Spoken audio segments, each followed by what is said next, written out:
You're listening to a Time Machine podcast.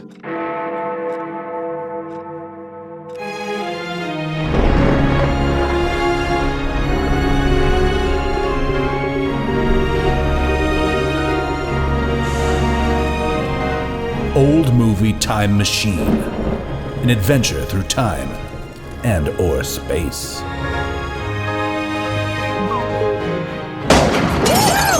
Dishes are done, man. Are you ready to talk about this movie? We are, yes. Okay, we left off. We were talking about generations before and all that. Let's just get right into this movie because it's really important. It's a piece of art. It is, give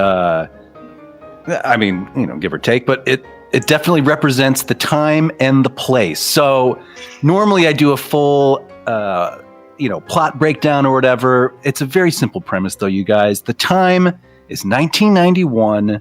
The space is somewhere in Southern California. The Valley. Driving distance. It's the Valley. Okay, it looks like the Valley or like Malibu or like. It looked like some East of Eden shit, like where they live. They've got this huge farm, like they're growing lettuce out there. Like farmland. So I thought I didn't realize they were in California. Actually, to be honest. Wait, let's give us our elevator pitch on the plot of this movie, and then we got to get into talking about this house. It takes like two so sentences. Much. Yeah, exactly. So we meet the Crandall family, your typical American family of the late 1980s, early 1990s. Big sister is Sue Ellen, big brother is Kenny, and they get left home by their mother, who's going on vacation to Australia for 2 months. She leaves them with an ancient babysitter who turns out to be a real taskmaster, and she dies of natural causes. She's a nice, horrible old lady who dies of natural causes, and the kids are left to their own devices and spend the summer trying to piece together a life for themselves as kids in the real world. And it takes us all kinds of places. But this premise, right off the bat, and the first half hour of this movie, all I'm thinking as I watch it now as an adult, having grown up with it, it's part of the wallpaper. It's just like you take it for granted what the story is. Watching it as an adult, it's like I question everybody's decision-making in this movie. It's terrible. I mean, let's start with Mom. Mom was supposed to be 37. She says it. She's like, I'm 37 years old. She's got 5 fucking kids. Yeah. And she looks like she's 50. Well, I mean, that's what 5 kids will do to you, I think. I mean, obviously, she looked good. Don't get me wrong. She looked great. But I was like, you are not 37. You're not 37. And that's too many children. Yeah, there is she is the portrait of Dorian Gray happening. Like we're seeing her age in real time, and that's why she needs to get out of the country. She was 20 when she had Sue Ellen. Okay, sure. I mean, and that was normal for the time. That was normal then. That was normal. But still, I'm just like, as soon as she said that, I was like, what is a single mom of 5 at the age of 37 doing? And where is our economy in this Reagan era bullshit? That she's got like a land and a farmhouse, and like this house is trashed. Right. It's just they clearly. Everywhere. I mean, it's and she's going to Australia for 2 months. So, what job does she have where she can leave for 2 months? I'd love where to she know. can leave for. This is maybe she's question. A teacher. Okay, great. I mean, I don't think a teacher salary floats that kind of. Well, she does. There must have been a father to some of these children. Maybe she got good alimony of some kind, and she might have got the house and the divorce, or right. Are we assuming that dad it was just a divorce? Dad's not dead. Dad's alive somewhere, and I mean, we really don't know. Or he died and left them the land and the house. I don't know what I assume about that, but I also want to say it's completely implausible that she left on her trip for 2 months to Australia with a fucking briefcase.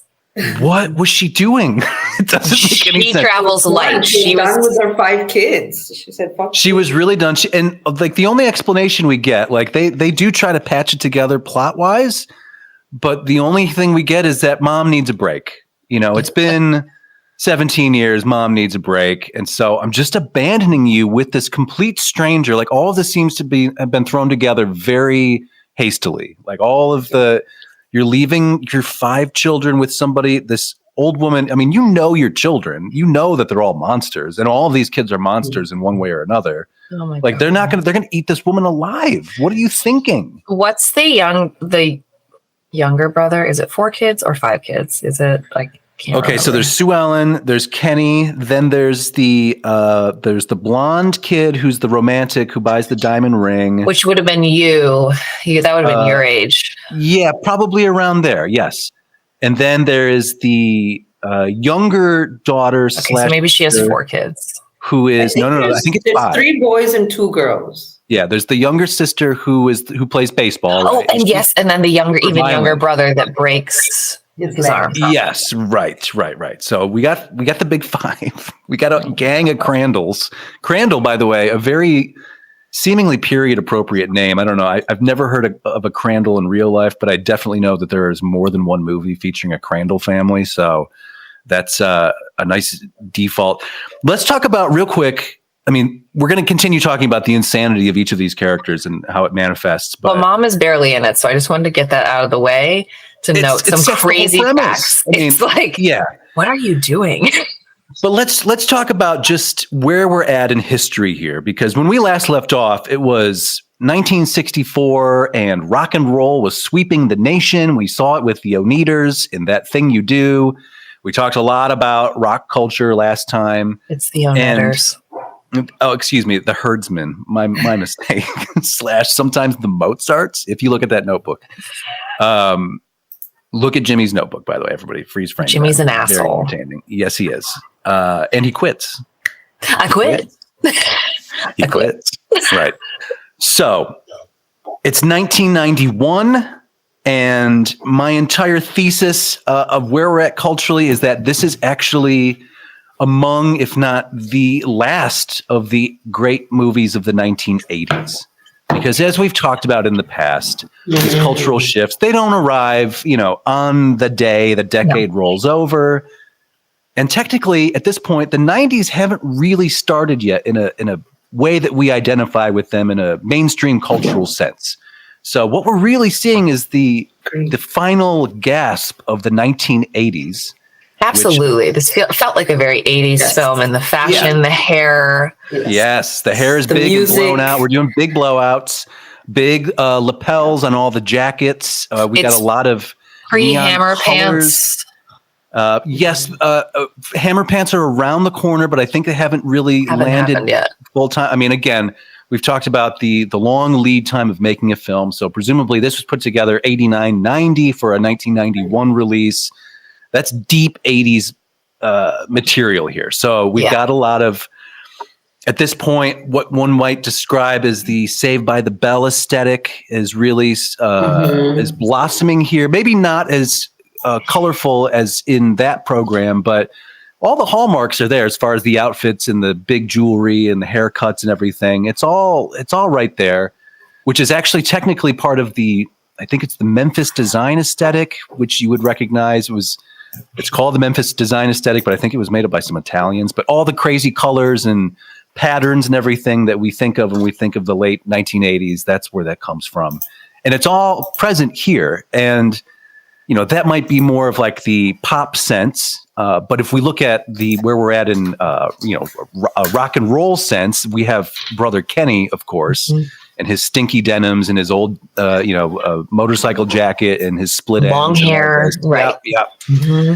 And this is where, we start with the matching suits and sunglasses of the Oneaters, and we end up 30 years later here with Iron Maiden posters and big belt buckles and smoking a lot of weed and just burning out. Like this is a part of the culture, part of the nuclear family of the United States, is that everybody's got one of these kids in their house, or everybody has everybody has a sibling who has one of these kids who can't get out of the basement and is just burning out.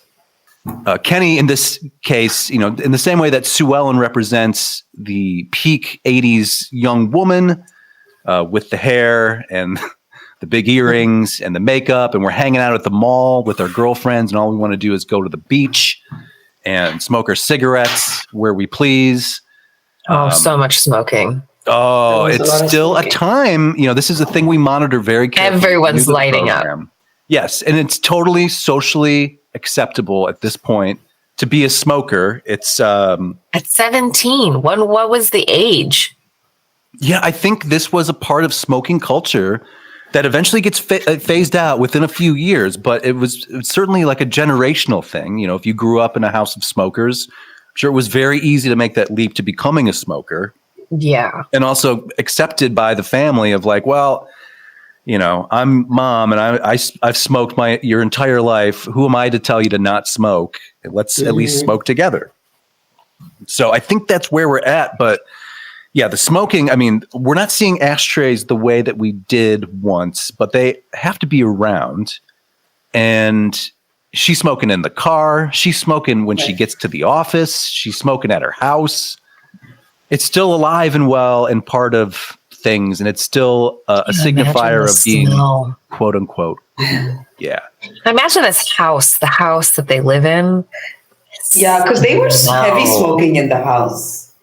Yeah, heavy smokers, and there was like just leaving junk everywhere. That house really stressed me out. I was like, can they not even throw like this is how I know I've gotten old. Because I was like, can't they throw that stuff in the trash? Right. Oh, right. 100%. You will enjoy your life so much more if you could just live in a cleaner environment. Clean.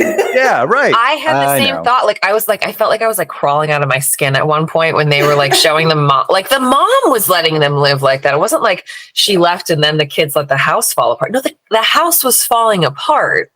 Yeah. Yes. And there were like newspapers stacked. It was like a hoarder, like hoarder house. It was dirty. It was just a dirty, like the outside was dirty. Like they had to hose it down and paint the entire house all over again. It was like you could see like did they go into a real house, or that is some like crazy set decoration that they like literally had everyone go in and like touch the walls and like leave handprints. Oh, you know, they brought in some kind of spray blower machine to just blow a layer of grime on every surface just to give it that patina of greasy fingers from 5 kids and a careless mother. I wonder if like it maybe for us in our generation, because I think that aesthetically the homes that we grew up in, these homes with the wood trim and cabinetry where you couldn't really see dirt.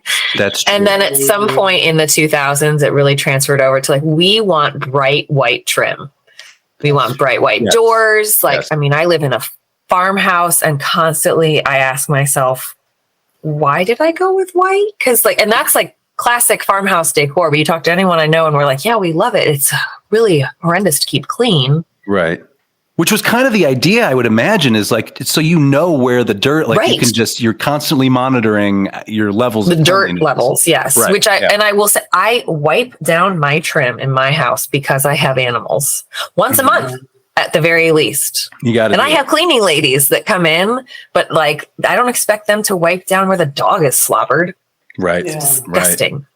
When we talk about this kitchen, and it's a lot of, like you say, it's a lot of wood cabinetry, that deep burnt orange countertop, which to me screams late 70s. You know, like this is, again, we're witnessing the decay of what was Reagan's America of the 1980s. Like this was, you could see this kitchen being functional and fresh and new at, say, like E.T. era, you know, like 82 maybe. Like that's when that would have been at its peak. And now it just exists as earth tones, and we're at the precipice of a new era here. And what are we going to do about it? So, Shrishma, real quick, have you seen this movie before? I thought I'd seen this movie before. Okay. Because I vaguely, so rewatching it, I just remember the last scene on the swimming pool. So I think that swimming pool must have really made an impression on me as a kid. Interesting. Okay. But I don't remember the rest of the movie. Now, I'm wondering. Okay, sorry. Yeah, go ahead. No, I was just going to tell one story about this stupid movie because it also is a core memory in my mind. When we were kids, so me and my sister would go back to India and hang out with our family because we lived in Malaysia. And we used to play charades together as children, like me and all my cousin cousin gang.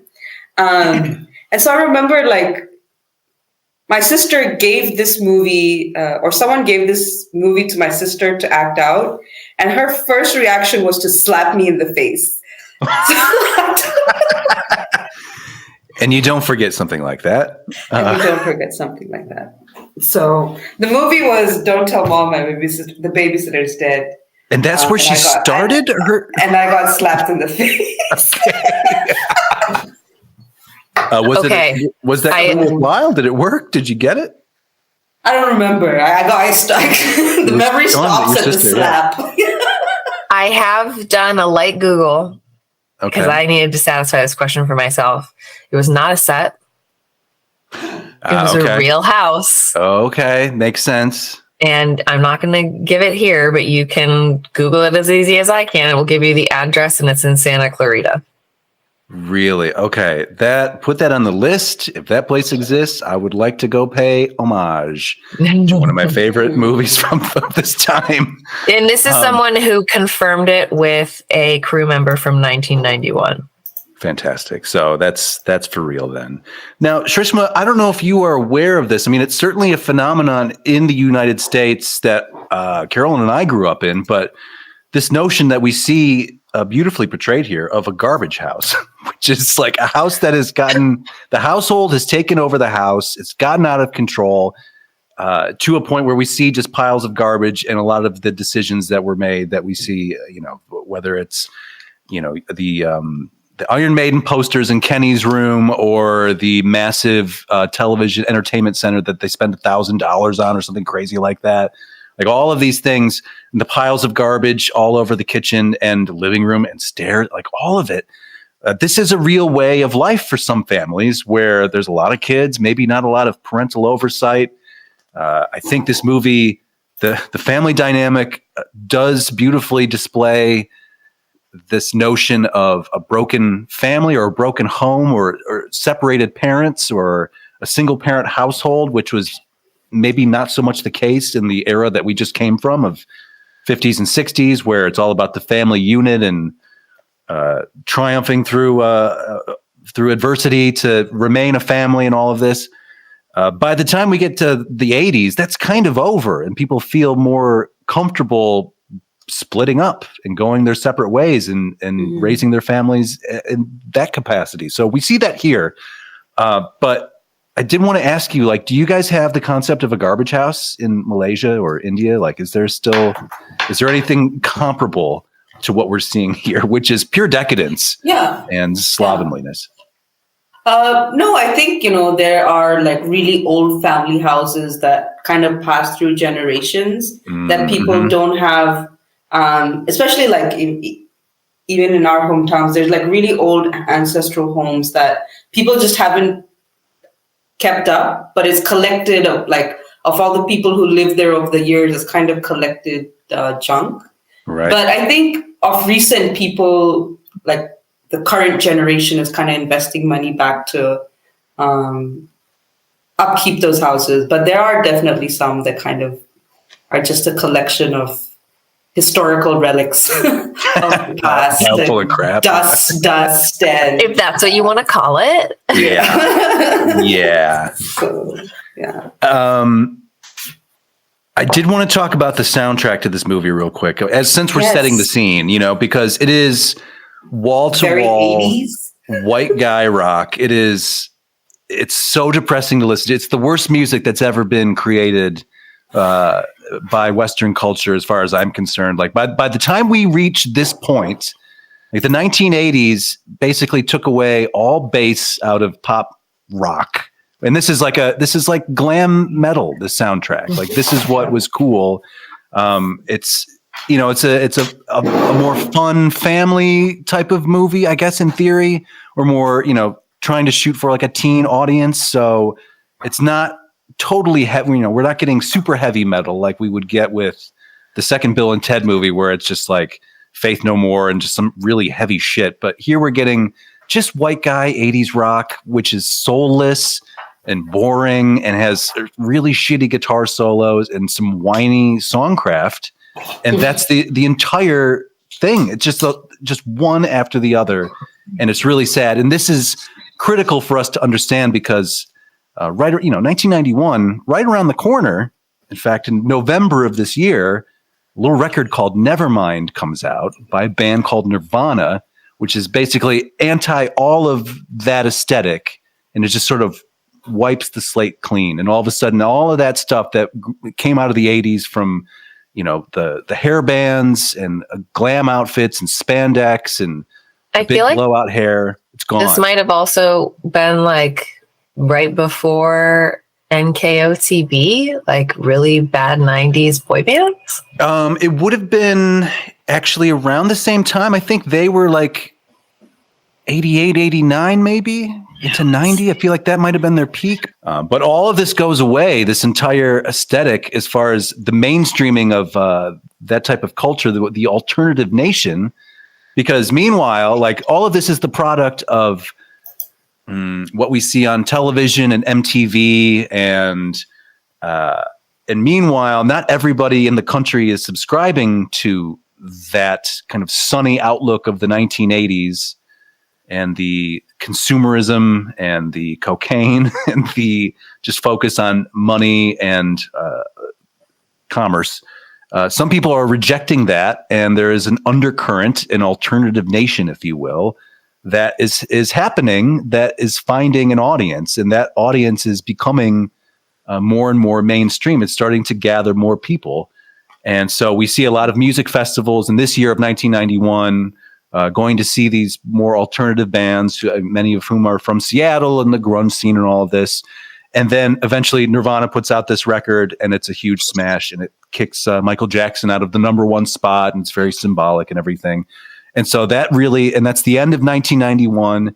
Everybody takes their Michael Jackson records that they got for Christmas that year, and they trade them in for Nirvana. And all of a sudden we're into a different era of street cred and flannels. And all of this also gets co-opted by the mainstream. And that's where we will find ourselves in a couple of years. But right now it's still the 80s, and everybody's kind of waiting for what the next thing is. And so that sort of sets the landscape of where we are. So let's go back to our characters, though, and the decisions that they're making. So mom's gone. We're not sure what her deal is, but let's talk about Mrs. Sturek. Is that her name? The actual babysitter? Mm-hmm. Yeah, I think so. What do we think about this lady? Where's she coming from? She's obviously cut from an older cloth, a cloth of discipline. I mean, she's a real taskmaster. She's very bossy. Who hurt you, Mrs. Sturek? Like, what's her deal, do we think? I think she probably, let's see, if it was 1991, she's probably 80 something, maybe 90. So she would have been born at the turn of the fucking century. Right. Which is crazy to think about. Yeah, that means she lived through both the Model wars. T and like airplanes. Yeah, a couple of world wars. She lived through the Depression. Yeah, right. She was having children during the Depression. Right. Yeah, I mean, so discipline, excess. Oh, she'd be looking at these kids in their house and being like, what's wrong with you? Right. Yeah. Back in my day, we'd send you to go work for the Tennessee Valley Authority or whatever. Right. Put in some power lines through some mountains. Right. Yeah. So this is, I mean, she's seeing the decadence of late 1980s culture, and she doesn't like it at and all. Kids being kids, allowing kids to be kids.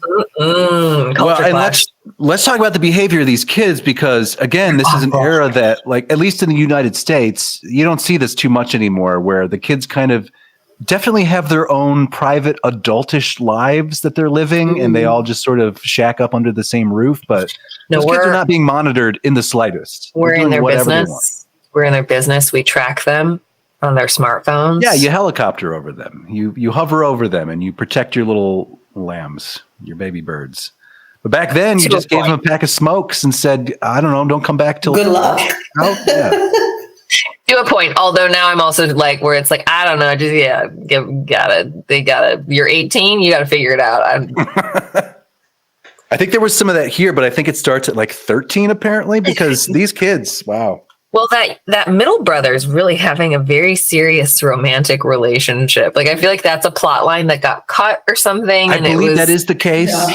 Yeah. It seemed like it was more fleshed out at some point. He's a hyper romantic. He gets very blue about his lady friend and the state of their relationship as it is. And Yeah, all of these kids have some baggage where that is troubling, where it's like you could be your own movie. You know, you little league girl who has this like super violent imagination, you could be your own film. This could be a different movie entirely. But which the fact that she's burning bugs, can we stop and talk about that for a moment? Like before her mom even leaves for Australia, this little girl, which is, I will say, not like statistically speaking, not very common for little girls to be burning bugs. But, you know, she's a tomboy. We're going with it, right? Right. Although harm to animals is one of the first signs of someone who would be a psychopath. Right. Yeah. No. Or a serial killer. She's got some human bodies buried under that house, you know, in 10 years. Like that's right now it's ants. Next week it's rats. I do feel like this is it's gonna be humans by high school. Yes. So, if she tries hard, if she works hard enough. I feel like this is a sort of a fresh archetype for this time, as far as it's really kind of coming out of the late 80s. Sort of, there was this fad, this sort of gross out fad in youth culture. If you will recall the Garbage Pail Kids, you know, like kids love, kids love boogers and snot and farts and, you know, just like gross stuff on some level. And so like, what else was out there? Like Pete and Pete, Ren and Stimpy, Rugrats, Little Monsters. Like some of the cartoons were just like, I mean, even Garfield shoving lasagna into his face, like just shoveling it with his paws, you know? Yeah, I mean, very visceral. Yeah.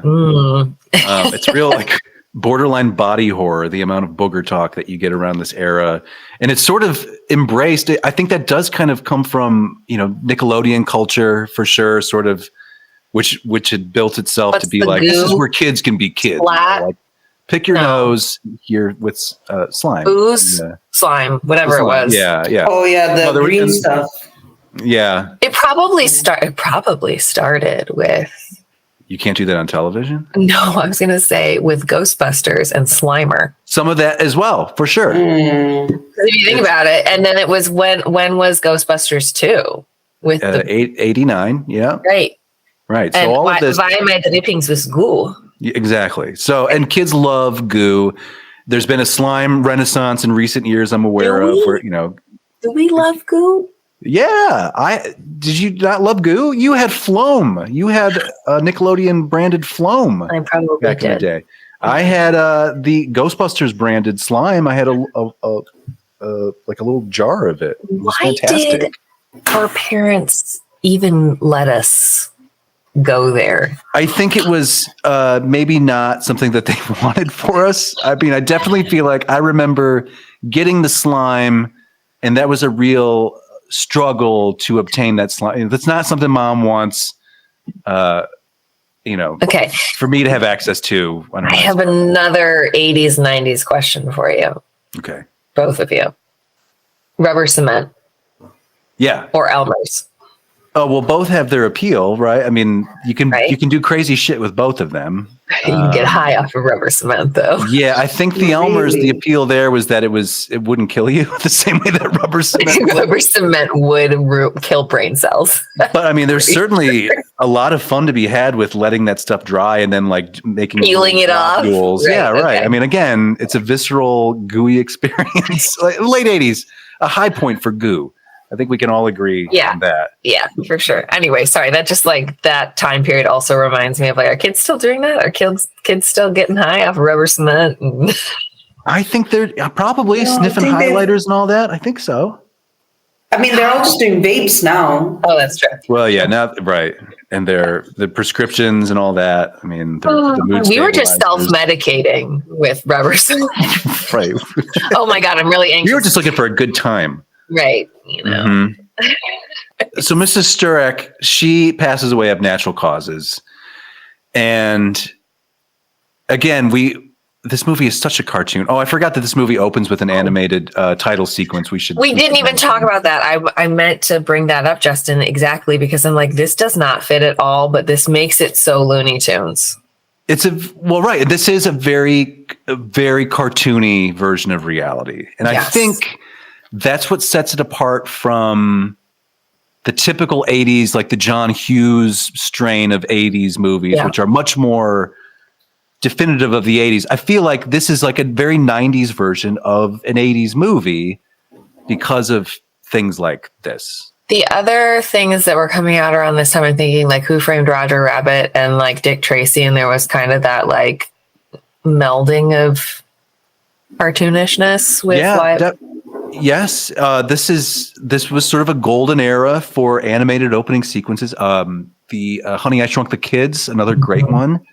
I would say, what's the one where the guy is dead? Weekend at Bernie's, I think, has an animated opening. Oh, wait, then there's the other one, like Three Men and a Baby. I think that one has it as well. Yeah. Which, if you think about it, they have openings. Yes, like it's very rare we see that nowadays. Yes, where you see all the like title sequences and like we're not seeing anything plot related at all. It's just here we're opening the movie. So that's just very of the times, and this is a good one, I think. And yeah, so but like we say, it's a very cartoony film, and I think I feel the Stephen Herek, from what I know of his other works we talked about, like Mighty Ducks. I feel that sort of subversive humor coming through in a way that was maybe not available in the 1980s. There's a cynicism that comes through the 90s that we'll see. There is a cynicism to the point where these kids, one, are not disgusted that this old lady, or afraid that this old lady passed away in their house. Talk about some cynicism. They legit drag a fucking body out of the house. Yeah. Take it to and not hospital, one of them was scared. Just, like, roll it out at the hospital. They take it. I think they take it right to the morgue. Okay, yeah, I think they just skip all of that. Or was it the funeral home or something? They like went somewhere that like they knew enough to be like, we have to take it somewhere. Let's talk about this. This is a key to the entire film here. This decision making. I mean, just mom, 37-year-old mom leaving for 2 months. Right. Bad decision. Yep, doing that. And then this old woman dies. We're not calling an adult. There are no adults to be found really until we meet them in the workplace. We do, as the title suggests, we don't tell mom the babysitter's dead. Right. And they make the decision of like, we're just going to drop this body off outside the morgue and hope for the best, I guess. Now, and I the love whole the fact family helps. And no one's going to come. Nobody does, though. That's what I love about it, is that there is no drama around this missing woman who presumably somebody might. I mean, they work through this logic in the fact that they're like, well, she said she doesn't have any family and there's no one left. And then even to the point of like Sue Ellen is driving this big ass, ridiculous black Buick around. And she's like, Mrs. Strayk, I should have wanted it this way. Yes. They are sociopaths, the entire Crandall family. They are. They're fucking crazy. Now, look, my biggest issue is when they finally get around. Okay, so let's say you're in their shoes. You're in their Reebok pumps, and your babysitter dies, and you know that we've got X amount of months, and that mom gave this woman a bunch of money. I need to lay eyes on that money before we start moving the body. I need to. That's like my primary concern is, okay. So we're talking like 10-year-old Justin. Yep. We're talking 5-year-old Trishy Boo and like 7-year-old Carolyn. I like this and family. We are in a house together. Yeah. Trishma, you were born in 86, right? Right. Okay. So I'm now a middle child. So was I. I am now a middle child. So it's going to make me even worse. But Justin, I can imagine you at 10 being a very good ringleader in this situation, and possibly our parents leaving you in charge for maybe 24 hours, maybe not 2 months. Though. At age of 10, I'm not sure, but I will say. No, we would have been with Auntie. Exactly. Well, I was just about to say my biggest memory of watching this movie would be with our cousins, Kelly and Leah. So it would be like the hierarchy would be by age. Kelly would have been in charge. I would have been her capo. You would have been Kenny. Right. Yeah, exactly. So, I mean, that would have been the layout. And I think even now at age 42, I would trust an 11-year-old Kelly McDonald Murphy to take care of business for us. I think she would also get an office job. I think she would also have very successful lies. Yes. And she would be believed. Exactly. I think she would probably have avoided the petty cash issue we run into later. I think she's smarter than that. But also, we got to eat. Shrishi's got to eat. You know, like you guys are hungry. We got mouths to feed here. Right. So, so I'm saying, like, if this happened and it was the three of us in respective youth. Yep. In this time, I would have been just freaked out about a dead body. Like I remember when Pappy died and I like could not handle it. And then you and Kelly and like Dan and Dave were like, go touch him. And I would it freaked me out. I had nightmares. That, but okay.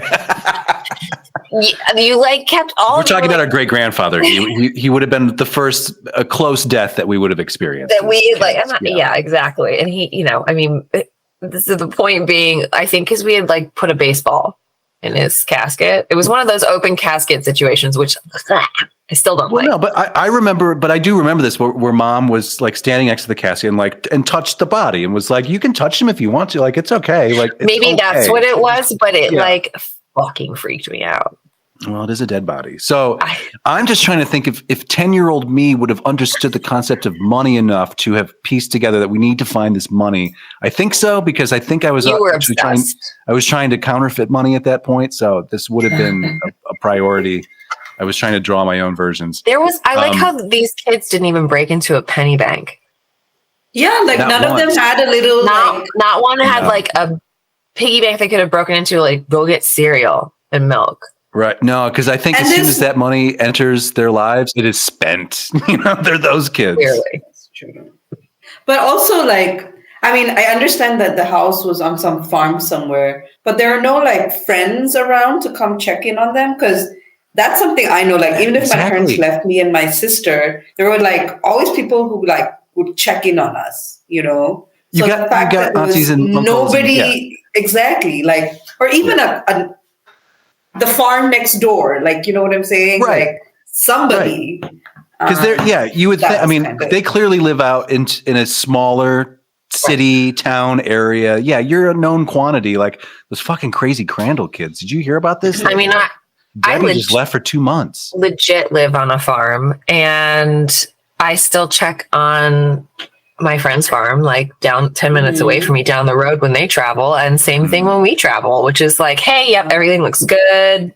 This is weird. And that's the neighborly thing to do. This is certainly still an era where that would be on the books for somebody, or at least people are nosy too. Also, you would just think that somebody would be wondering what's going on over there. Right. When Kenny starts doing the dishes, we'll get to it later. But they realize that they've left the money with the body. Again, I need to make eye contact with that money before we move the corpse. And they realize that they don't have any cash. So they have to pool whatever resources they do have. They go shopping. We do get an awful scene that is very much of the times. We talk about how culture has changed. We've talked about this in the 40s, 50s, and 60s. Talking about representation watch and how it's basically just a bunch of straight white people walking around, bossing around the rest of the world. In this day and age of the late 80s, early 1990s, and actually deep into the 1990s, we've got something you might want to call gay panic, I guess. There's a certain level of homophobia and a fear of queerness that exists at this era that is also remains mainstream, a way that we can probably not conceive of nowadays. But when these quote unquote drag queens steal the Buick, it's a very, it doesn't land to the modern eyes or ears at all. This is not how we treat our fellow humans anymore. But we're going to see that. Just as a warning, this is something we need to keep an eye out for. It ran rampant through 1980s movies. Perfectly good 80s movies are ruined by homophobia, or at least which would definitely be associated with, the AIDS epidemic of the mid to late 80s. Yeah, right. That leads to a sort of unfounded cultural fear that is running through everything. Which I will say, as a kid, I feel way over my head, had no idea. Well, you were also living through this time, so it was just the way things were, and it was because it was different. It was uncomfortable, and this is how people reacted around it. I guess that's what I'm saying is I had a very different experience because as a dancer, had plenty of, gay dance teachers who I greatly looked up to. I mean, like those men were like, and still are, where I'm like, wow, yeah, they're amazing. So I had a very different childhood than I think the average. Yeah. Because my exposure was where I'm like, these are like leaders in their industry in dance, and they're amazing and they're vibrant and positive and fantastic. And you were just like so excited to take class from them. Right. So my experience is more like, I think that's another level of one, I wouldn't have necessarily been aware of, like the AIDS epidemic destroying the LGBTQ community in general, but would have been like, okay, only in sort of like a safe sex way, like that they pounded into your brain. Yeah. It's just an unfortunate part of, so like for all the nostalgia that goes into, that I know I personally will be indulging in when I talk about how great the fucking 90s were, there is this level as well where things have progressed and gotten better because they were really bad. And we're going to see it. I mean, we're going to see these movies that I really like a lot, Bill and Ted movie. I think in both movies, they use the other F word. I believe in a way where it's like, oh, I just wish for a perfectly nice comedy about burnouts, just cut that out. We don't even need it. It's not right. We didn't need it at the time. We certainly don't need it now. I'm just taking it out. But that's a part of this journey that we're going to experience. So they lose the car. They don't have much money left over. So what do they got to do? They flip a pizza to see who's going to stay home and watch the kids. And who is going to go get a job? And Sue Ellen wins the job role. And so she has to go out. And we get this really hard cut from her saying, oh, I'll just go get a job at a fashion store or, at a clothing store. They'll love me. And then we cut to her working at the Clown Dog and in this nightmarish fast food scenario, which was very commonplace of the times, of course. This is where teens go to work, even to this day, at a place like this, with this maniacal manager who is on some kind of amphetamines or something. He's glazed over. He's bought into the Clown Dog philosophy, and he's given his life to it. But this is where she meets her boyfriend. What's that guy's name? Is it Brian? Brian. Okay. This is where we meet Brian. This actor, I don't know what the actor's name is, but he's very familiar. Like he's been in like a bunch of other stuff recently, but I can't guess what he's been in. He's in a show, I think. Okay. He's like a generic white dude. Run to the IMDb, check his back catalog. I'm doing But how do we feel about Brian? And this is where we meet Sue Ellen's, they start dating, essentially. Josh Charles. Brian. I did notice his headshot that they use on IMDb is doing everything it possibly can to distract you from the fact that he was on Don't Tell Mom the Babysitter's Dead. It's very serious. He looks very black and white and stoic. Not a goofball wearing white pants, which he is in this movie. Yeah. So what do we think also about Sue Ellen? Like Sue Ellen couldn't get a job even at TJ Maxx or a Marshall's or something like that. Like this was the only gig in town, was slopping out these fat vats at 9:00 at night or whatever she's doing here. I mean, it looks terrible. It's certainly, I've had jobs like that. It is terrible. But this one is particularly egregious. His hair?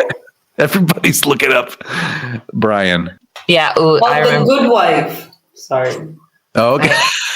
He was in the Dead Poet Society, which I liked. Yeah, that's right. Was he Knox? Yes, he was Knox. Oh, he was Knox. Okay, that's where we know this guy from, for sure. That's where I know him from. Anyway. Knox Overstreet. Knox Overstreet. That is a fictional name, if ever I've heard one, but successful film for its times. He's very earnest, Brian is. He's a real, I'm going to take lemons and I'm gonna make them into lemonades. Like he's got a real sunny side of life attitude for a man who drives around with a bunch of chili dogs. She does give him the time of day, though. She does seem kind of charmed by him, and they go out to watch the Grunions. Is that what it was? Yes, the Grunions run. What is a Grunions run, Carolyn? It's a fish. Because he's saying he really like wants to maybe be a marine biologist, but I don't want it to be my whole life, you know. Which is a very, again, back to the 80s. Like, is there a more 80s profession than marine biologist? I bet he had Lisa Frank Orca stickers. I bet he did. Yep. No doubt. Also very, I guess if you do a romantic comedy in on the coast, you're contractually obligated to do the under the pier romantic flirting scene that by moonlight. You know what I'm talking about? Yeah. Well, first of all, there'd be really easy road access because it's a pier, and two, you can film it at night, and it's not just a plain black background with ocean noise because there's some dynamics there. So yeah, that's true. You know, but also away from prying eyes if you're making out. Right. It makes sense on every single level. This movie is a hit. It's a success, you guys. So yeah, Sue Ellen, which that's a name, and her boyfriend Brian from The Clown Dog. Yeah. Sue Ellen, by the way, Swell, as she's known to the kids. It's such a fun, when we meet her, by the way, we meet her, she's coming into the house right before mom's about to leave, just as Kenny, big brother Kenny, the burnout, is leaving with his buddies. And I was so charmed by this joke that doesn't land anymore these days. But back in the day, this was the peak of comedy. But one of Kenny's burnout friends shouts, "Swell and have my baby." And she just says, "In your dreams." And everybody goes, "Whoa!" Like that's the sickest burn they've ever heard. Which back then, that would have been like that was enough to burn somebody. It was just say, "In your dreams." Like now that's a total cliche. The standards were quite low. They were so low, Shrishma.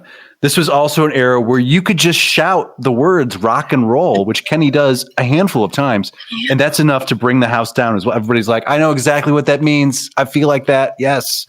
Rock and roll. I know that guy. My sister's idiot kid. He's that guy. He lives in her basement. He's 22. He won't move out. But it's just a simpler time, you guys. It's kind of charming in its naivete because stuff doesn't work anymore. It's a beautiful example of humor and how it doesn't translate across the ages very often. So anyway, Swell goes to the big city because she's like, I'm not doing corn dogs anymore or chili dogs. I gotta figure out my life. So she hits the want ads. A 17-year-old with no skill set whatsoever definitely deserve to circumvent the fatty vats. Swell has self-worth. She knows what she's worth. She knows how to get it, which is to lie, cheat, and steal, right? She has learned these lessons far before many of us had to learn them. She's learning them at age 17. We get this amazing montage of her looking for work in the newspaper, which is how you used to look for work. You get the want ads and you read them and you circle them and then you cross out the ones you don't want. Oh, McDonald's, I just got out of fast food. I don't want that. So she crosses that out. And she finally finds the resume. She gets a resume book from the library and just copies it right out of the fucking book and stumbles her way over to General Apparel West in downtown Los Angeles. LA at this point, again, this is as 80s as it gets. I mean, if you just down the street is Troop Beverly Hills, Carolyn. I don't know if you're aware, but I mean, it's the same era, same neighborhood, all of it. This was, I mean, as a young woman of that age, Carolyn, like this has to really touch something deep inside of you to see these outfits, to see a young world. It kind of made me miss my Christy Yamaguchi bangs. Sure. Yeah. Can you explain who Christy Yamaguchi is to the kids at home who might not know? I hope the kids at home have at least heard of Michelle Kwan. These names are ringing the bell, but say more. Christy Yamaguchi is a very famous, very decorated American figure skater. Okay. This is the peak of figure skating in the United States of America. This, I think, predates Kerrigan and... I thought it was right after, but... maybe, hold on, oh my God. Nancy Kerrigan and... what's her name? The other one. I'm blanking on it. All I can think is Margot Robbie. I know, right? Oh, Tanya Harding. Excuse me. Yes. She might have been just after Christina. I feel like Christy Yamaguchi was the redemption. Did she win gold? Oh, she won. Nancy only got silver. Right, but she was the 1992 Olympic champion. Okay. And she was a 2-time world champion. So, I mean, we're talking 1991. Like, this is the era of, she had these amazing 80s into 90s bangs that were like, we all had, and they were sprayed. It was like you put your hair in the like a slick back ponytail, and then you curl the ponytail, and your bangs are literally sticking straight up from your forehead. Are you holding up that ponytail with a scrunchie, by the way? Yes. Okay. Whatever scrunchie matched your outfit. What if your hair wasn't curly? Would you have to use a bump it? No, you wouldn't use a bump it. You would get out your hot curlers.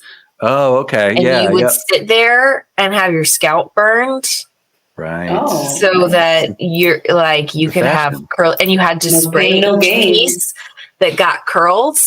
So that, like, for someone like me with straight hair, that it would hold the curl. And so literally you just had a ponytail full of crunchy curls. So if you were doing the curly ponytail, you would slick back everything, then curl it. So then, like, you'd have like a bun of, like, you'd look like Medusa with the bun of crazy hot curlers, which I don't know how our mom still has feeling in her fingertips from the amount of time she had to, like, roll up my hair in those hot curlers for dance performance.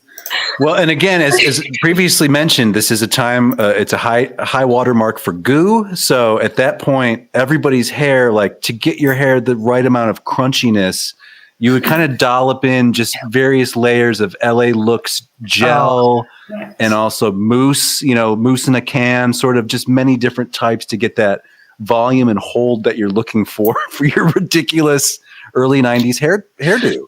Okay, so Nancy Kerrigan, Tanya Harding, by the way, I need to correct this. They were also at the 1992 Winter Olympics. This is Lillehammer, right? Yes. Okay. No. Where were they? Yeah. Albertville. Sorry. Oh, Lillehammer was 94, I think. Maybe that's 94. Yeah. So I think so 92 would have been pre-knee injury. Okay. Yes. Pre-Jeff Gillooly. Okay. And then Lillehammer was in 1994 when she came back from the knee injury and won silver. Lace broke on her skate. And oh my God. Yeah. God, I didn't realize it until this very moment, but the Olympics loomed large in the cultural consciousness. Oh my God. Late 80s, early 90s. They still do. What are you talking about? I guess so. I mean, maybe I'm just not as connected, but as a kid, like, certainly right around this time, we're going to see Cool Runnings with John Candy and the Jamaican bobsled team. We're also going to see D2, the Mighty Ducks, doing a sort of junior world Goodwill Games spin-off of different nations coming to play ice hockey in LA. Like, what is happening? Okay, you guys. So let's go to the office with Sue Ellen. So Swell goes, she gets herself all tricked out in her best finery of the mom's outfit. Right. And she goes to General Apparel West, which is where they make uniforms of various cuts, I guess. And they're very concerned about what's happening in New York and the New York branch of General Apparel West, which is maybe General Apparel East. We could maybe surmise, but I don't really know. But she goes in and she meets the receptionist, Carolyn, who is a bitch and cranky. And let's just call it what it is. She's kind of a bitch, right? That's cool. And I got to tell you guys, I don't know how you feel about this, but kind of hot, right?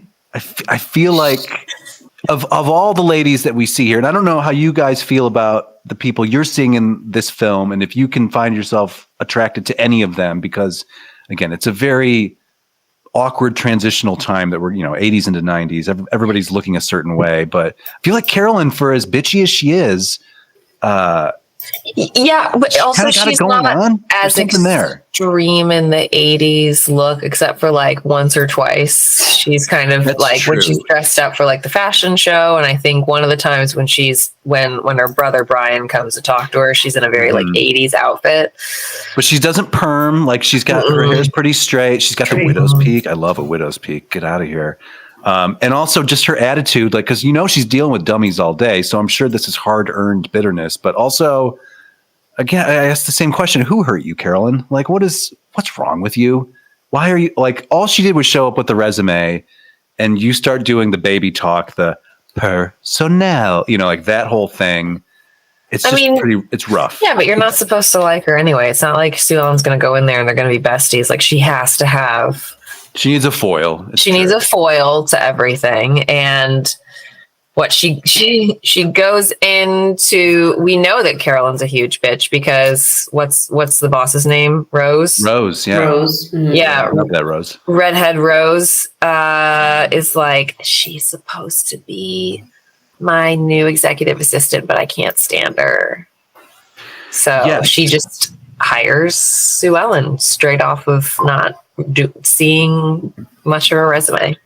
Again, I got to question the sanity of the characters. So this is Rose we meet, who is a very enthusiastic woman, very high-ranking, powerful woman for the era. Like that's kind of still novel at this point, where we see a career woman, unmarried, no children, exactly, has a lot of responsibility and carries a lot of respect. Drives a convertible.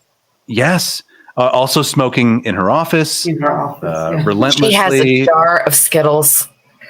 Sure. I mean, she's really like, all of that sounds really good to me. Sounds great. I want to live that life. The creepy guy that she's dating is the most 80s creep with the slick back hair. He's so unattractive. What's his name? Gus? Now, wait, are we talking Gus or are we talking David Duchovny? No. The other. I'm talking Gus with his... with his slick back, like slightly mullet hair, horrible teeth.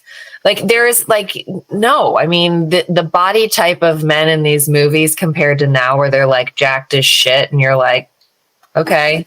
Right. This guy was a dreamboat back then, apparently. No. He was a middle-aged dreamboat. Let's talk about Gus's fit real quick, because I did notice that at this point, if we're thinking late 80s, and throughout most of the 80s, there was a weird, we see this emergence of a level of nostalgia, I think, that we hadn't ever achieved before, because we start seeing throwbacks to previous times. So I think we've mentioned it on other podcasts, but it's just as a refresher. Like the 80s kind of became obsessed with the 50s on some level. So we start seeing like Little Richard popping up in episodes of Family Matters and Full House and things like that. Chubby Checker was another one. This sort of like old one-hit wonder from back in the day who gets a renaissance in the Purple People Eater movie with Neil Patrick Harris and Ned Beatty. Like it's just a weird throwback to like Buddy Holly times in the 80s, that there was some attraction to that era. Now, Gus is wearing a suit that is cut in the double breasts fashion. So 2 rows of buttons and also really wide lapels, which I kind of identify with like Humphrey Bogart in the 1940s. Like, but it's also a boxier fit as well. So they were trying to take this 40s look and make it more modern for the 80s man. And that meant making it 2 sizes too big. So everybody looks like they're wearing their dad's suit coat, basically. Yeah. That's the end result. And that's what Gus is rocking here. Yeah, but he's just gross. He is gross. No, he's just and he's like smarmy and oh god. Every word out of his mouth is an entendre of some sort. Like just he can't help himself. Like he is a walking HR violation in agreed. Right. Which is obviously purposeful. It's just that it's even more shocking now because of the amount of HR training that like I mean, I know there's been a huge difference between when I entered the workforce post-college in the mid-2000s to now, and the shit that they could still get away with in the mid-2000s. Right. That's why we needed Me Too to happen. Yeah, I mean, we needed that to happen. Right. Where I honestly, like, after one HR training, like, you know, people that I worked with that normally like we'd like, hey, hug, like, how are you? They literally would be like, is it okay to hug you? Like they were like, have I making you uncomfortable all this time? I literally wanted to put on my email sign off like, we'll accept hugs. Like, not creeped out, guys. Thank you. You have my enthusiastic consent. I will. You have my consent to say it's okay. You can hug me. But we needed that because even in the early 2000s, and God help us if we end up exploring the early 2000s, because I feel like it is the worst time, and it's a time like I lived through. This was my early 20s. Like that should have been a high point, but it was definitely. It feels like a low point. But yeah, but. There was still an attitude of boys will be boys. Yes, and I was widely accepted. You know, you and I lived in New York in that time period, and how often were you catcalled on the street? Yeah, not very often. But to throw it back to our previous discussion, I will say that like there wasn't a year that went by in my young adult life where I wasn't walking down the street and somebody drove their car past and just shouted out the window the F word at me and then just drove off. Like that was a normal occurrence. Okay. Well, I don't know how to help you with that, but yeah. Well, one time I was wearing these boots, these like Beetle boots I had that had like zippers on the side. And I like, this is in the city too. You're like, fuck you. Yeah, no, it's like, I look fucking awesome. What are you talking about? I got my Beetle boots, you know, but no, I was called the F word. In lower Manhattan, it's crazy. Who has the time? I mean, I guess it's nice to know that those boots got that kind of attention. I guess like to a point where somebody as cool as you thought they were. They really were. I stand by those boots. It was a real mod phase at that point. But anyway, so Sue Ellen, stumbles her way into this job, lying, cheating, and stealing. She is now an executive administrative assistant to high-powered Rose in the school uniform department of General Apparel West, excuse me.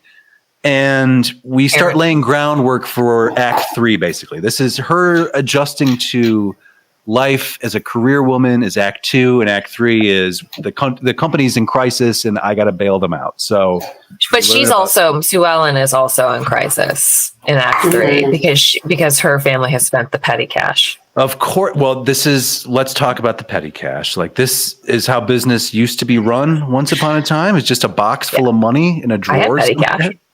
Yeah, well, okay. I had a bank. It's an imperfect system, if only because your admin could maybe steal all that money to feed her hungry mouths at home. Maybe it's a Los Angeles thing, because when I did have a bank, it was when I was working in Los Angeles, and part of my bank was also like a lot of cigarettes.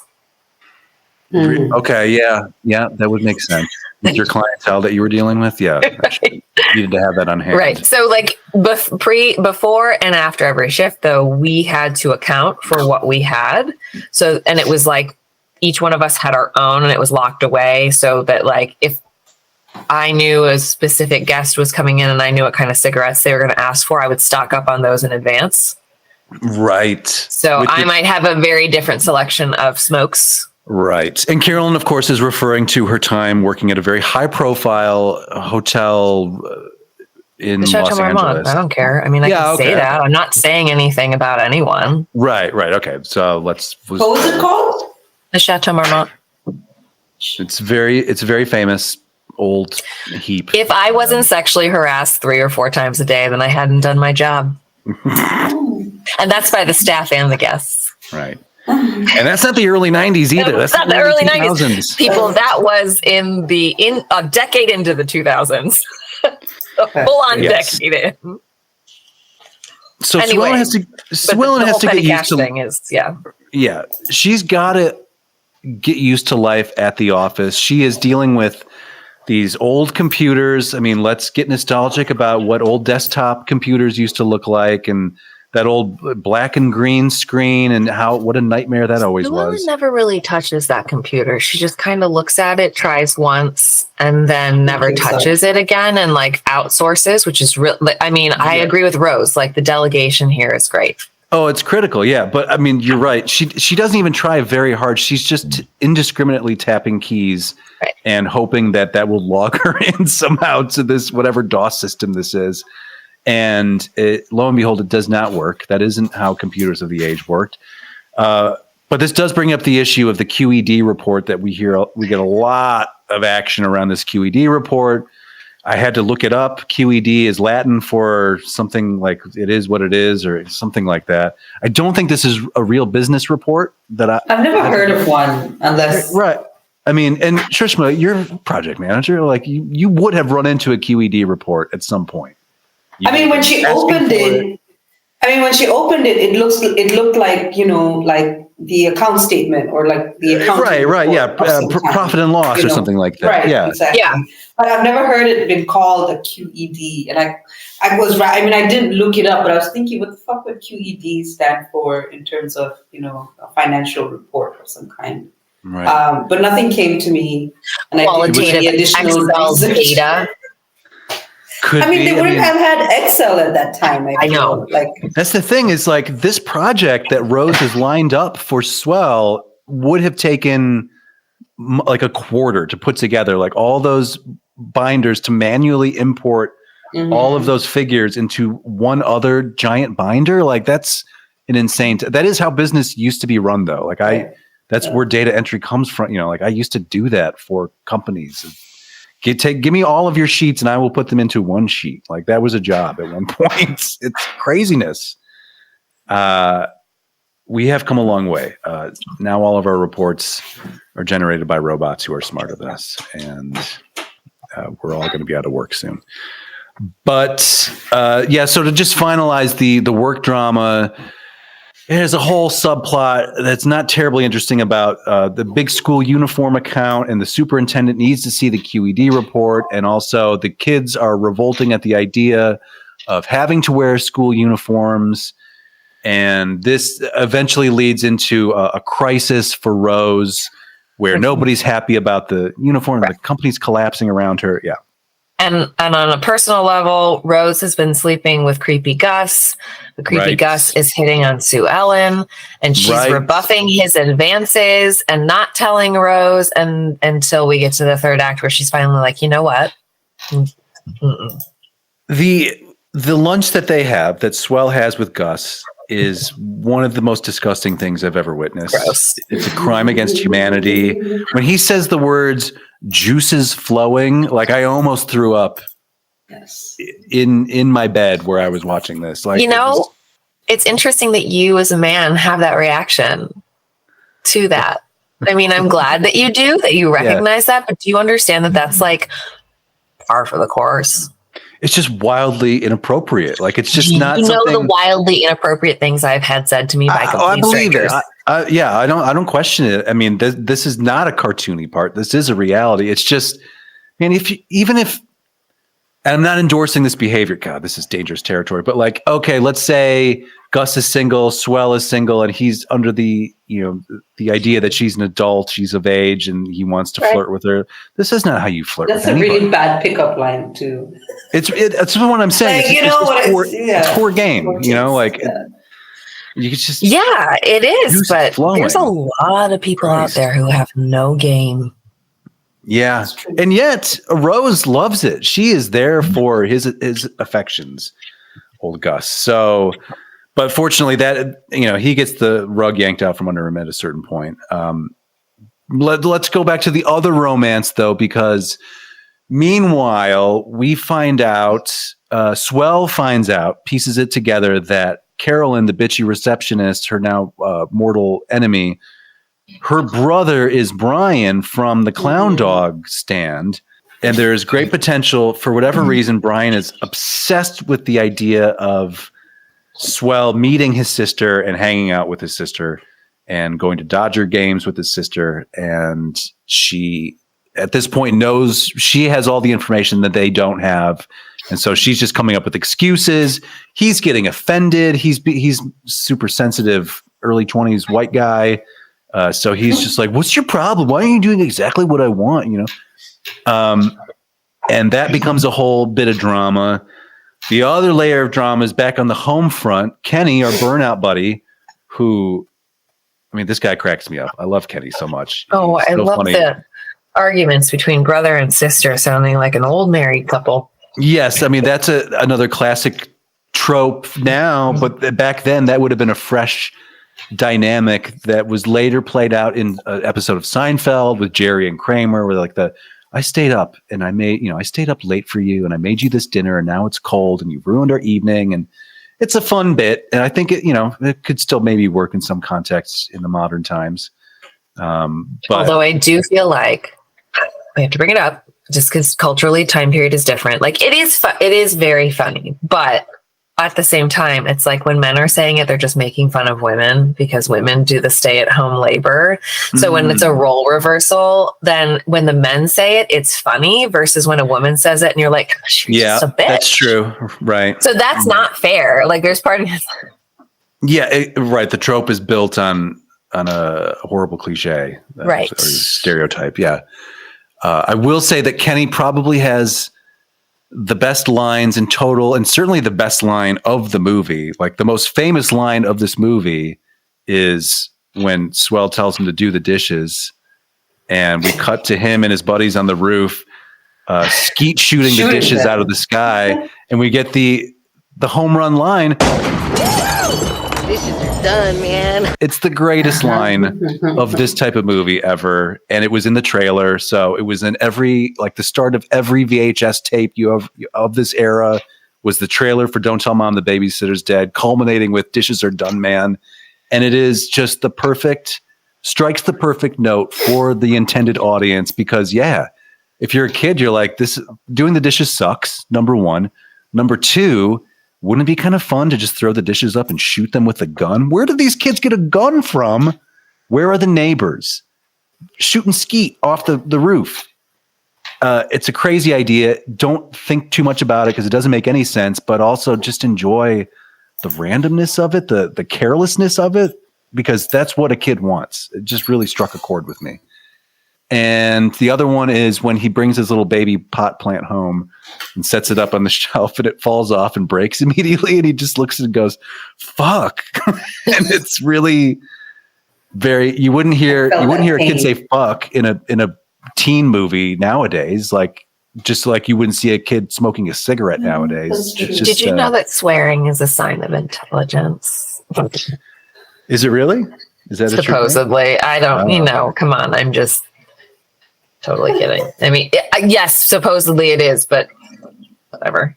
Shrishma, how did Dishes Are Done, Man strike you? I mean, I thought it was an effective way to do the dishes. Did you think it was funny? It was funny. It's kind of funny. I didn't find this movie very funny, but it did have its moments, and this was one of them. I guess, Shrishma, what I'm curious is because this is like going home for me because this was just a part of my life, and I just remember this era so clearly. But what is watching this movie like for you, who is a little bit younger, didn't grow up in the same part of the world? Like, what is this for you? Tell me. Well, this movie, I mean, obviously it made its way to Malaysia, so I know for sure we watched it. Okay, that's great to hear. But when I watched this movie this time around, I could definitely, my first reaction was, oh, the 80s are still showing, really, heavy in this movie. So, and when I first, started watching it, I was like, damn, this was an old movie, but it was 91, Right. So it was weird because it took me back to the 80s. I mean, to the 90s, but at the same time, I think it was a little bit earlier. And I don't have memories of this one so clearly as I do some of the others. So well, and I'm sure for me, what I was thinking is, I think there is a little bit of when you're at a certain age, and say I was 10 years old when this came out. That's the perfect age where you are kind of looking up to the slightly older characters. So a Kenny or a Swell, they're a little bit older by a few years, and they have the freedoms that come with that age, and being able to drive a car and go have your own life and party the way you want to party. That becomes aspirational for younger kids. So you kind of, that does sort of define your brain in a certain way, which is why I was saying before, I feel very defined by the world of Generation X, even though technically I sit right on the border of both of the generations. But everything that I remember at that critical age when your gray matter is still forming in the way that it will, it all comes from that slightly older crowd, I guess, of cool kids smoking their cigarettes, wearing their stinky denims, I guess. Yeah, I mean, the whole like the way Sue Ellen was dressed and that whole that look was definitely something that I remember. Like, oh, the American girl. Like, it was a very like. Now, not that I would say it was because I wouldn't say aspirational, but it was a very common like that. Her character was a very common, Oh yeah, yeah. Yes, so. And I think the California thing. I think to the rest of the U.S., like this is a high point for California culture as well. I think we're seeing a lot of influence come out of skateboard culture and surf culture and being at the beach. Like everybody wants to be at the beach, eating a pizza, fighting ninjas at this point in the United States. And I very think California. This would have been like second generation of like the parents, like the 37-year-old mom, which I realized that our mom was like 40 when you graduated high school. Yeah, right. And I say all the time, having the stepkids, that like if I were my mom, I would have given birth to these kids at around the same lifetime frame, which I cannot imagine. Yeah, but that's how they did it. This would have been a second generation of folks that would have like vacationed and probably traveled to California. So the California culture would have been something that would have like late 60s, early 70s that generation would have like maybe gone there as teenagers from the Midwest, and yet again their kids might have gone too. Right. Yeah, that's very Travel true. was just becoming easier if you think about it.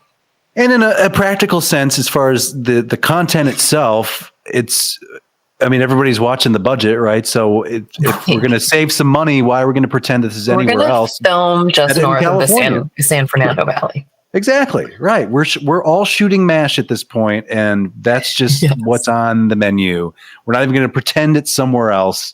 New England is over. The West Coast is the place to be.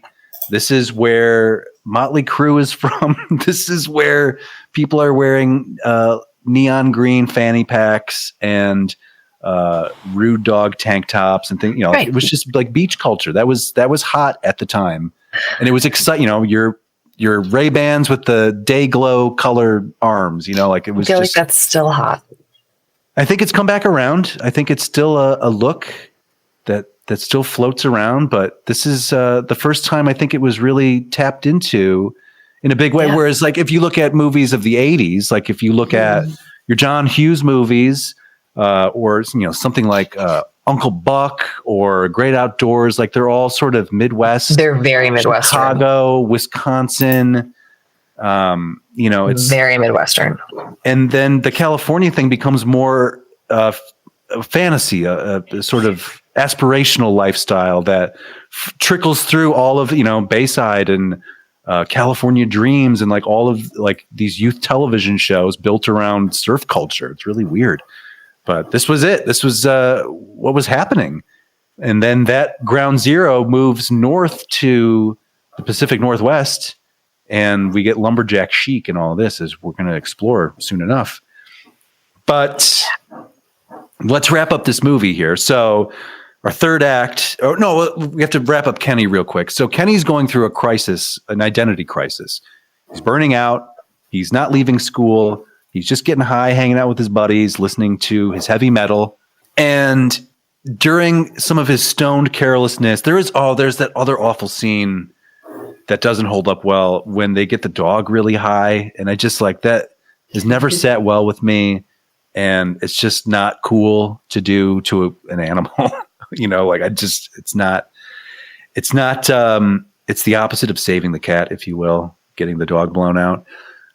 So that's kind of a downer. Also, the fact that Kenny has a Stars and Bars hanging in his bedroom, which, I think at the time was more stood for being a rebel, and he certainly fancied himself a rebel. But he goes through a crisis of faith when his little brother, who cares what his name is, falls off the roof and breaks his arm, I guess. I can't remember. Leg, arm. His leg, I think, because he's on crutches. Oh, that's right. Right. And it sort of shakes him out of his stonery stupor, and he realizes that he's got to be aware because now his siblings' lives are in his hands in a way that, they've never really realized before because they're just busy stealing all this petty cash and spending it on pizza rolls. But he then decides to turn his life around a little bit, gets very invested in cooking, learning how to cook through watching old episodes of Julia Child, which is, that would have been just Julia Child herself. The reference would have been enough to qualify as a joke back then because she was a sort of eccentric character and of a previous generation. And he's a metal maniac. So how can these two, it's the same thing as Martha Stewart and Snoop nowadays, basically. Right. So he starts becoming a homemaker. We see this dynamic of him being the housewife and Swell being the stressed out breadwinner and all of this. Meanwhile, back in Swellen's world, David Duchovny has arrived as Carolyn's, I guess, maybe colleague boyfriend, but they're just scheming and plotting to undermine Swell because she is a faker. I mean, she is a full-on liar. I'm kind of not surprised. Right. She did stop Carolyn's career progress right in his tracks, and it's brutal out here. So you got to be careful. Of course, Swell is new to the life of office politics and all of this, so she falls right into their hands, which means allowing her driver's license to be found by them, and they realize she's only 17 years old. This is some real powerful information that we have. And meanwhile, things at General... What's that? She's a minor. But we have this crisis with the uniforms, and the school superintendent doesn't want them. The kids don't want them. It's a disaster, and the company is falling apart. This empire built on school uniforms is collapsing under their feet. Rose is really stressed out. Swell has to come to the rescue and uses her youthful insight and vigor to take a bunch of different outfits and slam them all together in great late 80s style. I mean, guys, the shoulder pads have never been more padded, right? They've never been pointier at this point. And she puts together some outfits, and they decide to do a fashion show. She spent all the petty cash money that you would spend on a rental hall.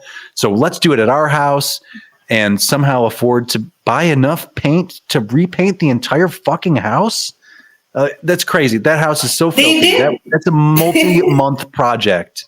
Not something exactly. They didn't just clean the house. They redid the whole house. It was they had it was a ground up rebuild, basically, good bones. But we got to change all of this.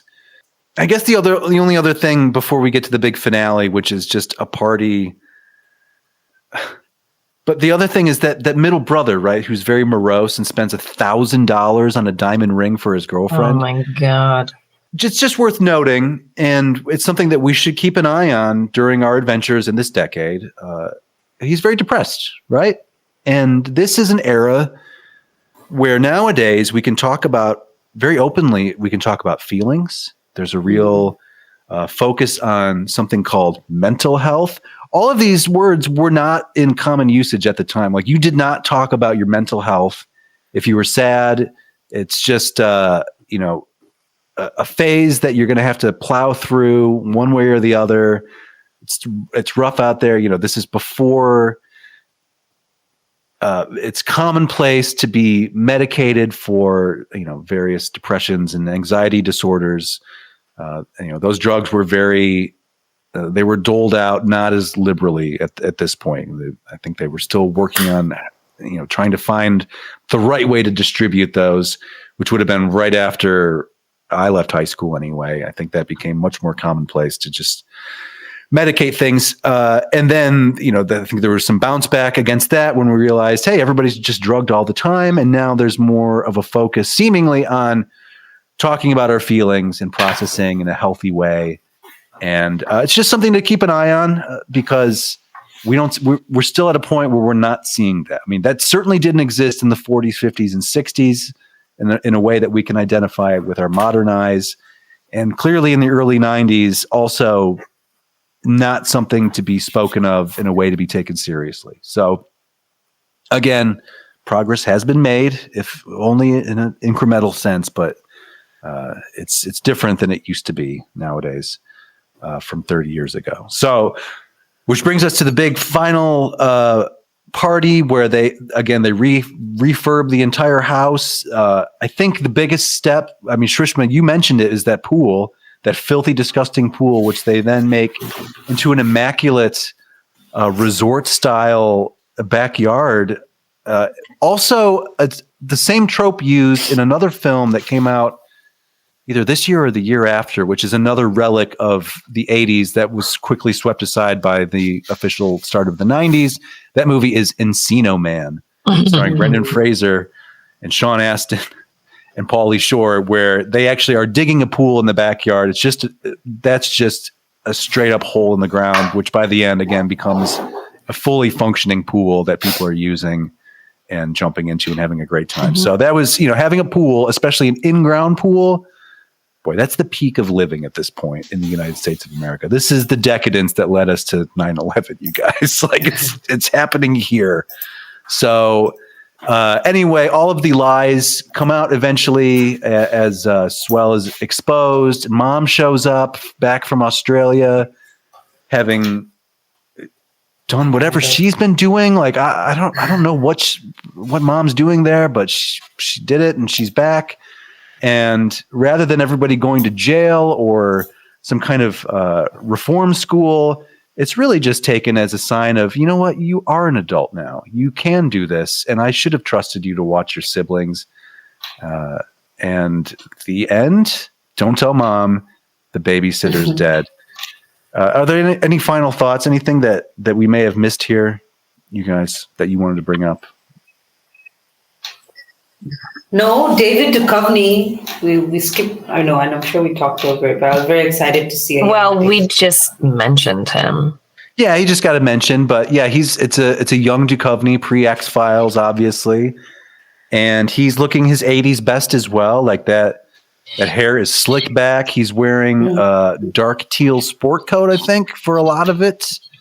We're seeing men wearing gold jewelry. Again, it's a weird time. It's a very weird, confused time in fashion that, again, needs to be swept aside by something a bit different / cooler, which will happen. And then, the same thing with Metal Kenny. If Kenny's running in a different crowd, he's probably not going to see Guns N' Roses. He's going to see Jane's Addiction or something like that. He's going to Lollapalooza. Like, that's what that character, that archetype becomes then a flannel wearing member of the alternative nation in a couple years time, but still exists. It's just a transformation. But yeah, so this is it. This is the start of the 90s, you guys. Let's do our business real quick and then we'll see where we're going next. The Shrishma Naik. Yes. 1991, Stephen Herek's Christina Applegate's Don't Tell Mom the Babysitter's Dead. Do we keep watching this thing? I have to say no. Okay. I don't know. It just didn't have the... I don't know. I wasn't so impressed by this in the rewatching of this movie. Okay. So I have to give it a pass.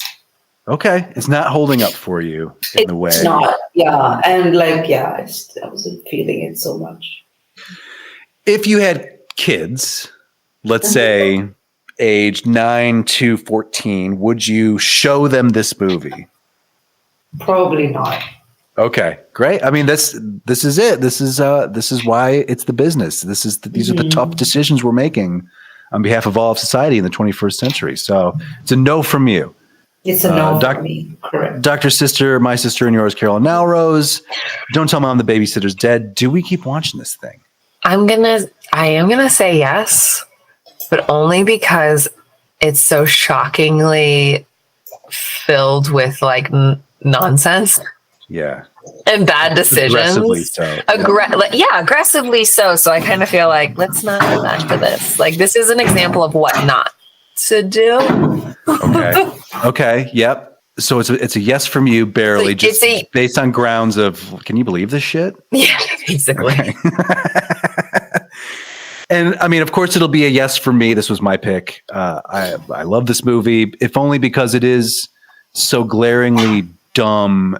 I think purposefully dumb. It's playing on the tropes of the stupidity of these kids, right? Like it's making fun of, it's aware of what it is. I think anyway, it's making fun of Kenny and his burnout friends. It's making fun of swell, sort of trivial, like, I just want to go to the mall and be at the beach. I'm a free woman, like that, all of that. And then all of a sudden she has to meet the real world, which isn't even the real world. I mean, it's like, that's a fantasy of the real world too. Like, clearly anybody who put this movie together has never had a job like this. Is it a no from the dog? Is that a... Seems like it. Okay. But anyway, so it'll be a yes for me, because I think its self-awareness does save it on some level. And I do believe that it encapsulates this sort of era, the extinguishing of the comet of the 1980s. We're seeing it flare out here, but we're also seeing glimpses of what would become the 90s, I think. So it's a yes for me. Now, are we still doing relics? Are we still doing... we can do relics. Okay. Well, what do we want to put into our fabulous museum? We call it the Boom Room. We were bringing back artifacts from our adventures in the Cold War era. We can open up, break ground on a new wing for the 90s, Oops All 90s edition of Old Movie Time Machine. What would we like to put into the Boom Room from Don't Tell Mom the Babysitter's Dead? Carolyn Naoroz. Okay. I am going to take the bellhop fashion outfit. the uniform that saved General turned O'Hara into West? Teenage fashion with its colored tights. It's so funny. I mean, she's putting down that jacket with that dress and then putting those, the epaulettes on or whatever. I mean, it is insanity. The gold brick, like, gross. It was either that or the clown dog truck. Car. No. Oh my God. Please. No. Well, okay. We're going to buttress the fashion wing with this new incredible winning combination of ideas in the fashion realm. Shrishma Naik, what would you like to put in the Boom Room? Those red bouncy balls that they jumped around. Yeah, we kind of skipped that part of the date, but yeah, there is a whole thing. And I don't know if you guys did, but I certainly, there was a shot of them in the toy aisle where I was freeze framing to see what toys were on the shelves. They were in the Pound Puppies section, I noticed. I was looking for Kitty Surprise, Carolyn, because I know that was one of your celebrated victories, toy victories, was the Kitty Surprise with the full tummy full of babies. But I did not see it on the shelves there, but certainly the Pound Puppies were there. Okay, red bouncy ball, because you got to bounce sometimes. Brian is very whimsical, and he wants to bounce with you. So, Brian, a prototypical man baby, by the way. I mean, that might be starting here as far as just the continued arrested development of young men. For me, I'm tempted to take that entertainment center, of course, but I think I'll take the Dishes Are Done Man shotgun, this skeet shooting gun, if only because I just it's a high point in 90s culture, I think. So, all right, you guys, the business has been done for Don't Tell Mom the Babysitter's Dead. Thank you for indulging in this conversation. Now, we discussed what we're going to talk about next time on the program, and I think what we've settled on is we're going to explore the other end of the decade, so the late 90s. We got a couple of options floated around, but I think we've settled on 1998's Can't Hardly Wait. We're going to watch that, and we're going to see what has happened from the start of the 90s to the end of the 90s. What's different, you guys? Keep an eye out for that while you're watching this, and we'll see you next time here on Old Movie Time Machine. Thank you so much, Shrishma Naik, and thank you so much, You're welcome, Carolyn Naoroz. And until next time, you guys, please never forget that this has been Old Movie Time Machine. Oops, all 90s.